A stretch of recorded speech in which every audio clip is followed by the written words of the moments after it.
Hi, this is Tisch Aitken, and this is your astrology report for June 7th, 2022. If you could please subscribe to my channel, I would really appreciate it. I think all of us are still feeling Mercury square Saturn, and Saturn retrograded on Saturday, June 5th at 25 degrees and 15 minutes of the fixed air sign of Aquarius. And this is the last time Saturn will retrograde while in the sign of Aquarius.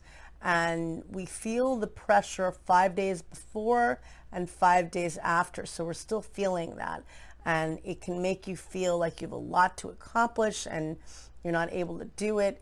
Mercury retrograded, no, it's stationed direct rather, the day prior on June 3rd at 26 degrees and 5 minutes of the fixed Earth sign of Taurus. And Mercury is squaring Saturn in the sky. So not only are they setting off the recent total lunar eclipse that occurred in Scorpio, giving more information. So many revelations and change and loss occurred during eclipse season. But now that Mercury is stationing direct, getting more information as to how you can proceed ahead and gleaning the lessons and all you've experienced in the last 6 weeks plus. And not only that, but Mercury retrograded at a fixed star known as Algol. And it's funny because I've just been, I guess, not thinking clearly. I heard a couple of astrologers saying that. And in my mind, I was thinking of a different fixed star, Shiat, which is 29 degrees of Pisces. So I was thinking, well, it's close to that, you know, because it's retrograding, it's stationing rather at 25 degrees of Taurus, but it's, 4 degrees away. So yeah, it's close to it. And then it dawned on me yesterday, it is 25 degrees of Taurus. So I've been a little out of it. And, Algol is associated with losing your head, and literally and figuratively. Obviously, I guess I've lost my head because I totally forgot that. That's one of the major fixed stars you learn about when you're learning astrology. It's a dismal one, of course, but it is definitely one to bear in mind. So metaphorically, many of us can feel like we're losing our heads right now. And with Mercury squaring Saturn, it is definitely a feeling of the glass half empty. And I was trying to get things accomplished today, and it almost is Neptunian in that I just felt held back. And so I ended up not accomplishing the things I wanted to do, even though Saturn represents hard work and responsibility. When it aspects Mercury, which is communication, but also learning and doing work in a sense, how you're processing what you're trying, how you're planning what you're trying to do, it can sometimes make you feel like you can't get things done, or you feel depressed and you don't feel driven. And yet it also can be an aspect where you really get focused, and hopefully you're more focused than I at this point, because it is a difficult feeling, and it can make you feel restricted, and that Saturn pressure is there. But as we proceed ahead in the week, Mercury will make an excellent aspect to Pluto, the planet of transformation and empowerment, on Friday.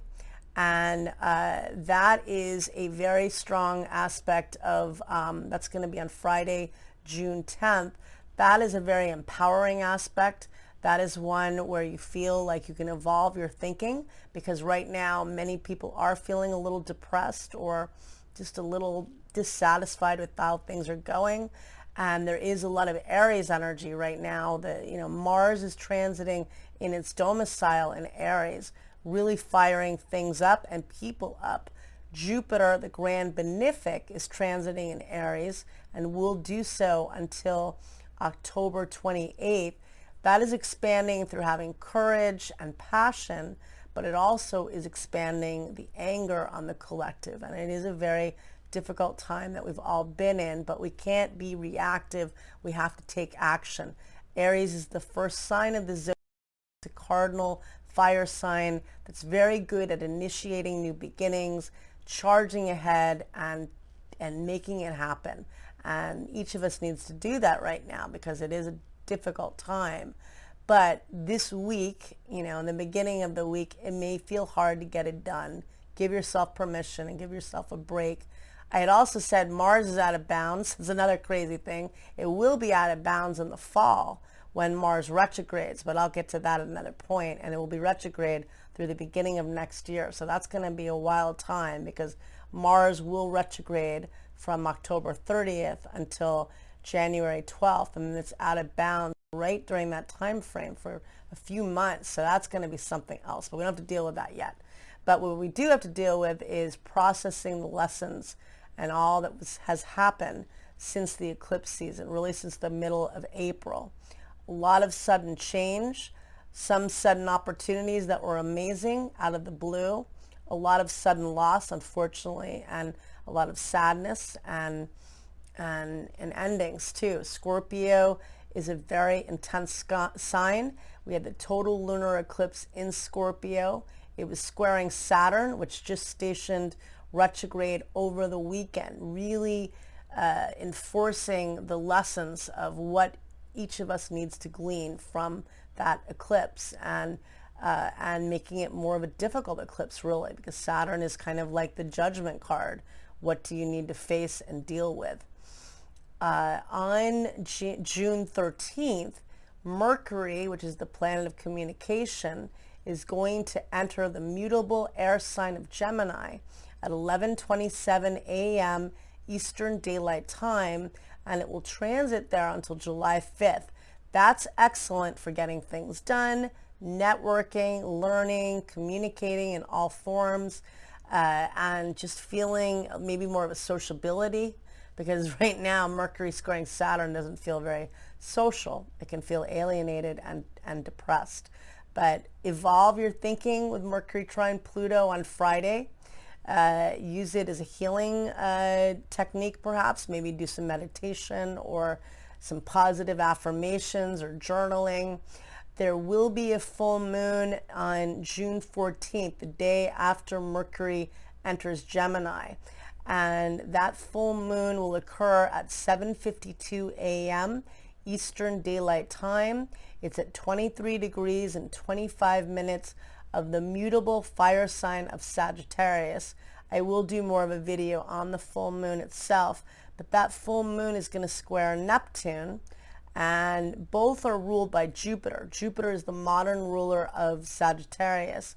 It is the ancient ruler of Pisces, and it recently was transiting in Pisces up until May 10th when it entered Aries, and it will return to Pisces on December 20th, pardon me, on October 28th until December 20th. And so it's, you know, this can be a very manifesting full moon, but realistically it can be one where people are being overindulgent and just off the wall a bit, because, you know, squaring Neptune and with all that's happened recently could be a little out there. But we'll address that more. I'll look at it more this week because I have to do more work. And so if you're feeling like I do and it's hard to get things done right now, give yourself a break. Tap into the energy on Friday. Mercury entering Gemini on the 13th is excellent. Oh yeah, there's going to be a Venus-Uranus conjunction on Saturday, and that is also a very unexpected energy. That can be very exciting and creative and romantic, but it also can bring breakups with Uranus. Expect the unexpected.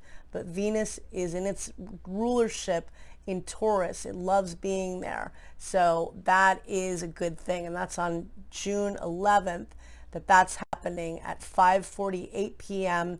Eastern Daylight Time. So that could be unexpected invitations and fun and excitement, but it could be erratic or unpredictable energy in partnerships. So just know that that unpredictable tone is there.